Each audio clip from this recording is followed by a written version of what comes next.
Viral penampakan uang disimpan di kulkas sampai tumpah. Ternyata ini pemiliknya berkamuludan. Viral video yang memperlihatkan kulkas berisi uang. Video tersebut viral usai diunggah oleh akun Instagram Yogyakarta Keras pada Sabtu 11 Agustus 2023. Video itu begitu mencuri perhatian warganet karena begitu banyaknya uang yang disimpan di dalam kulkas.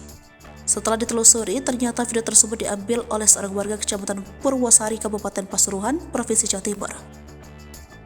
Warga pemilik kulkas isi uang di Pasuruan ini merupakan seorang wirausahawan bernama Fiorin Nurseri, 30 tahun. Ia mengaku senang video yang direkam menjadi viral di media sosial. Senang katanya kepada tribunjogja.com Minggu 20 Agustus 2023 petang.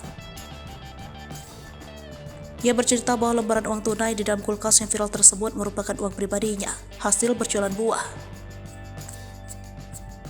Ia mengaku tidak ada niat apa-apa saat merekam video tersebut.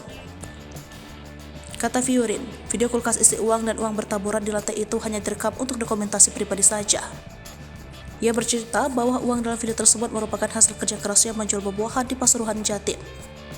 Saat dihubungi tribunjogja.com, ia tidak menyebut berapa jumlah uang tunai yang ia dapatkan dari jual buah muludan. Namun melihat video yang viral di media sosial, jumlahnya bisa jutaan rupiah.